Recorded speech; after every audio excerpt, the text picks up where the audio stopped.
रूस और यूक्रेन युद्ध में कब क्या हो जाए कोई नहीं जानता। कभी पुतिन और किम की जोड़ी यूक्रेन समेत पूरे यूरोप पर भारी पड़ जाती है, तो कभी यूक्रेन को नाटो का साथ रूस के हमलों को शांत कर देता है। वरना अमेरिका के नवनिर्वाचित राष्ट्रपति डोनाल्ड ट्रंप की चेतावनी रूस और यूक्रेन को सोचने पर मजबूर कर देती है। सोमवार को ट्रंप ने कहा कि यूक्रेनी राष्ट्रपति जेलेंस्की को तकरीबन 3 साल से जारी जंग को रोकने के लिए रूसी राष्ट्रपति पुतिन से बातचीत के लिए तैयार रहना चाहिए। रॉयटर्स की रिपोर्ट के मुताबिक ट्रंप ने कहा कि वो युद्ध से हुई तबाही को देखकर काफी दुखी हैं। इसे रोकना होगा, इसके लिए वो पुतिन और जेलेंस्की से बात करेंगे।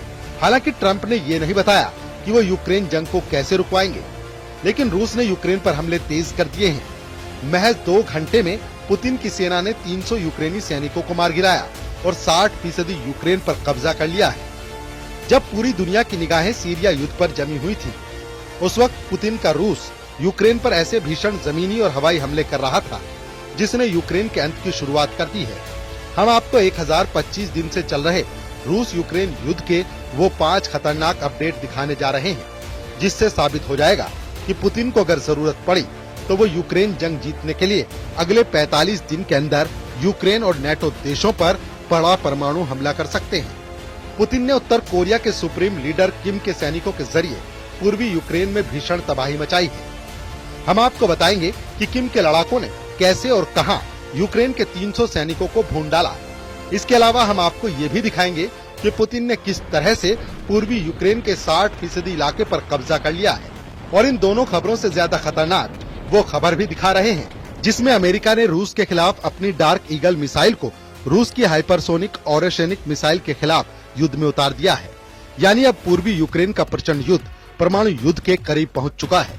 33 महीने से ज्यादा की जंग में राष्ट्रपति जेलेंस्की ने जंग का हर पैतरा पुतिन के खिलाफ इस्तेमाल कर लिया है, लेकिन अभी तक न तो अमेरिका और न ही नेटो के 32 देश पुतिन के रूस पर भारी साबित हुए हैं। जंग की सबसे बड़ी और ताजा खबर तो और भी हैरान करने वाली है। खबर है कि उत्तर कोरिया के सैनिकों ने रूस के कुर्स्क इलाके में यूक्रेनी सेना पर भीषण हमला किया है। अभी तक यूक्रेन के जनरल दावा कर रहे थे कि उत्तर कोरिया के सैनिक डरपोक और भगोड़े हैं, लेकिन जिस तरह से किम के सैनिकों ने यूक्रेनी सेना को मारा और खदेड़ा, उसे जानकर आप भी हैरान रह जाएंगे। 6 अगस्त 2024 से यूक्रेनी सेना ने रूस के कुर्स्क में बहुत बड़े इलाके पर कब्जा शुरू कर दिया था, लेकिन सिर्फ 70 दिन के अंदर रूसी और उत्तर कोरियाई सैनिकों ने कुर्स्क में यूक्रेन की बढ़त को पूरी तरह से रोक दिया है। रिपोर्ट्स के मुताबिक कुर्स्क क्षेत्र में यूक्रेनी सैनिकों से उनका पहला गांव किम के सैनिकों ने छीन लिया है। 6 और 7 दिसंबर के बीच उत्तर कोरियाई सैनिकों ने यूक्रेनी सेना पर भीषण हमला करते हुए कुर्स्क के प्लेखोवा गांव पर कब्जा कर लिया है। अमेरिकी मीडिया में दावा किया गया है कि उत्तर कोरियाई सैनिकों के हमले में 300 से ज्यादा यूक्रेनी सैनिक मारे गए हैं। रिपोर्ट्स में ये भी बताया गया है कि यूक्रेनी सेना पर उत्तर कोरिया की स्पेशल फोर्स के कमांडो ने हमले किए हैं। कुछ रिपोर्ट्स में भी बताया गया है कि उत्तर कोरियाई कमांडो एक खदान के जरिए से 2 किलोमीटर चले, उसके बाद यूक्रेनी सेना के मोर्चों को पूरी तरह से तबाह और बर्बाद कर दिया। उत्तर कोरियाई कमांडो का ये ऑपरेशन करीब 2.5 घंटे तक चला। इस ऑपरेशन में ये भी दावा किया गया है कि उत्तर कोरिया के सैनिक यूक्रेन के 200 से 300 सैनिकों को पकड़कर अपने साथ ले गए हैं। कुछ फुटेज के आधार पर यह भी दावा किया गया है कि उत्तर कोरियाई सैनिक 810वीं समुद्री ब्रिगेड के रूसी लड़ाकों के साथ हमले कर रहे थे। Institute for the study of war यानी ISW के मुताबिक 12 दिसंबर को कुरुक्षेत्र में लड़ाई हुई थी, जिसमें रूसी सेना प्लेखोवा के उत्तर पश्चिमी में आगे बढ़ी और गांव पर कब्जा कर लिया। पुतिन के भयंकर हमलों के बीच यूक्रेनी राष्ट्रपति व्लादिमीर जेलेंस्की ने बयान दिया है, रूस ने हमारे खिलाफ जंगी प्रयोग शुरू कर दिया है। यूक्रेनी सेना पर उत्तर कोरिया के सैनिकों ने हमले किए हैं। रूस ने कोरियाई सैनिकों को संयुक्त इकाइयों में शामिल किया है।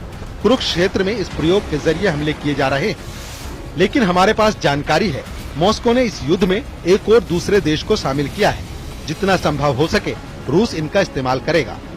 इस वक्त रूस की वायुसेना, मिसाइल और ड्रोन ब्रिगेड, टैंक और तोपखाना पूर्वी यूक्रेन में भयंकर तबाही मचाए हुए हैं। रूस के इन हमलों को यूक्रेनी एयर डिफेंस रोक नहीं पाए हैं। रूसी वायुसेना ने यूक्रेन में हवाई हमले किए हैं, मिसाइलों से हमला किया है। यूक्रेन के 3 एयरपोर्ट को निशाना बनाया गया है। एयरपोर्ट पर यूक्रेनी पायलट F-16 की ट्रेनिंग ले रहे हैं। वहीं पर रूसी हवाई हमले हुए हैं। रूस की पैदल सेना, टैंक और तोपखाना ब्रिगेड ने पूर्वी यूक्रेन के डोनेस्क और लुहास्क में तबाही मचाकर रख दी है। जरा देखिए पिछले 18 घंटे में यूक्रेन पर रूसी हमलों से जुड़ी कौन कौन सी बड़ी खबरें और दावे सामने आए हैं। यूक्रेन के राष्ट्रपति जेलेंस्की ने खुद माना है कि पूर्वी यूक्रेन में रूस ने पिछले 18 घंटे में कयामती हमले किए हैं। जेलेंस्की ने मीडिया को जानकारी देते हुए कहा है कि रूसी सेना ने पूर्वी यूक्रेन के इलाके में 94 क्रूज और बैलिस्टिक मिसाइलों से भयानक हमला किया है। इसके अलावा यूक्रेनी सेना का कहना है कि रूस ने 200 लड़ाकू ड्रोन से हमले किए हैं। हालांकि जेलेंस्की दावा कर रहे हैं कि रूस की 94 मिसाइलों में से 81 मिसाइलों को यूक्रेनी सेना ने तबाह कर दिया है। लेकिन मौके पर मौजूद जो हालात दिख रहे हैं वो यूक्रेनी सेना की पोल खोल रहे हैं। यूक्रेन के पावर स्टेशनों को रूसी हमलों में जबरदस्त नुकसान पहुंचा है। इसके अलावा पूर्वी यूक्रेन के डोनेस्क और लुहांस्क में रूसी सेना बहुत बड़े इलाके पर कब्जा करने में सफल हुई है। रूसी दावों के मुताबिक रूस ने डोनेस्क के 60% हिस्से पर अपना कब्जा जमा लिया है। यूक्रेन पर आक्रमण के बाद ये रूसी सेना की सबसे तेज प्रगति मानी जा रही है। हम आपको बता दें, डोनेस्क को पूर्वी यूक्रेन का प्रवेश द्वार कहा जाता है।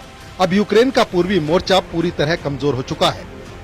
रूसी सेना चासिव यार शहर पर कब्जा करने के लिए तेजी से आगे बढ़ रही है। एक रूसी समर्थक ब्लॉगर यूरी पोडोलियाका ने तो यहाँ तक दावा किया है कि रूसी सेनाएं यूक्रेनी शहर प्रोक्रोव से केवल 1.5 किलोमीटर दूर रह गई हैं। यानी यूक्रेन के पोक्रोवस्क शहर पर रूसी सेना अगले कुछ घंटों पर कब्जा कर सकती है। ओपन सोर्स मैप्स के मुताबिक रूस ने अमेरिकी राज्य वर्जीनिया के आकार के बराबर यूक्रेन के एक हिस्से पर कब्जा कर लिया है। जेलेंस्की ने माना कि ये हमारे ऊर्जा क्षेत्र के खिलाफ सबसे बड़े रूसी हमलों में से एक था। कई प्रकार की 94 मिसाइलों में क्रूज और बैलिस्टिक समेत 81 मिसाइलों को मार गिराया गया। हमले में लगभग 200 लड़ाकू ड्रोन शामिल थे। इतने बड़े हमले का हमें अंदाजा था। ऐसे हमलों से ठंड के मौसम से लोगों की हालत और खराब हो जाएगी। हारते यूक्रेन को बचाने के लिए अमेरिका की बाइडेन सरकार भी पूरा जोर लगा रही है।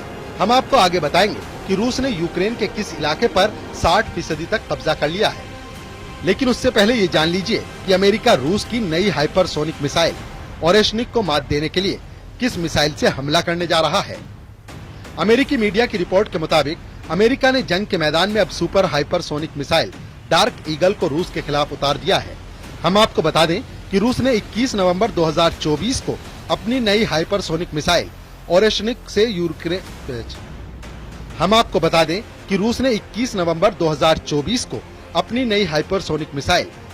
से यूक्रेन के निप्रोस शहर पर हमला कर तहलका मचा दिया था। पुतिन ने हाइपरसोनिक ओरेशनिक मिसाइल पर दावा किया था। ओरेशनिक मिसाइल किसी परमाणु मिसाइल से जरा भी कम नहीं है। इस मिसाइल ने यूक्रेन, अमेरिका और नेटो के होश उड़ा दिए। सबसे पहले आप ये जान लीजिए, रूस की ओरेशनिक और अमेरिका की डार्क ईगल मिसाइलें बेहद खतरनाक क्यों मानी जा रही हैं। दावों के मुताबिक रूस की ओरेशनिक मिसाइल 10 मैक की रफ्तार से सटीक हमला करती है, लेकिन वहीं अमेरिका की super hypersonic dark eagle missile 17 Mach की रफ्तार से हमला करती है। यानी रफ्तार के मामले में रूस की ओरेशनिक मिसाइल अमेरिका की डार्क ईगल के सामने कहीं नहीं टक पा रही है। लेकिन रूस की ओरेशनिक मिसाइल एक बार में 6 वॉरहेड के साथ हमला कर सकती है, जबकि अमेरिका की डार्क ईगल मिसाइल एक एंटी मिसाइल प्रणाली है जिसमें ओरेशनिक जैसी हमले की क्षमता नहीं है। डार्क ईगल में हाइपरसोनिक ग्लाइडर बूस्टर हैं जो इसे भयानक रफ्तार देते हैं। ओरेशनिक में ग्लाइडर बूस्टर नहीं, लेकिन इसमें परमाणु हथियारों जैसी क्षमता है। डार्क ईगल 17 मैक यानी धमनी की रफ्तार से 17 गुना तेज रफ्तार से 3000 से 3700 मीटर प्रति सेकंड की गति प्राप्त कर लेती है। डार्क ईगल की रेंज भी 1725 मील है, जबकि ओरेशनिक की रिपोर्ट की गई 3418 मील की रेंज है। इधर रूसी और पश्चिमी मीडिया के मुताबिक पुतिन की बेहद गुप्त मीटिंग में इस बात के संकेत दिए गए हैं कि रूस यूक्रेन जंग को बातचीत से खत्म नहीं किया जा सकता है। इसका आखिरी रास्ता है एटमी जंग। रूसी सेना वाकई में पिछले 33 महीनों से लाखों सैनिक जंग में खो चुकी है।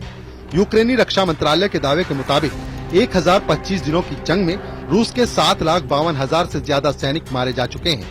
हालांकि जेलेंस्की दावा कर रहे हैं कि जंग में रूस के 1,98,000 सैनिक मारे गए हैं, जबकि यूक्रेन के 43,000 सैनिक मारे गए हैं। इधर रूस इस वक्त परमाणु जंग की तैयारी करने में जुट गया है। अब आप जरा बेलारूस में राष्ट्रपति पुतिन का ये वीडियो देखिए। राष्ट्रपति पुतिन और बेलारूस में राष्ट्रपति अलेक्जेंडर लुकाशेंको एक दूसरे के जोश में हाथ मिला रहे हैं। इस बेहद अहम मीटिंग को लेकर दावे किए गए हैं कि बेलारूस में मौजूद रूस के एटमी हथियारों को एक्टिव कर दिया गया है।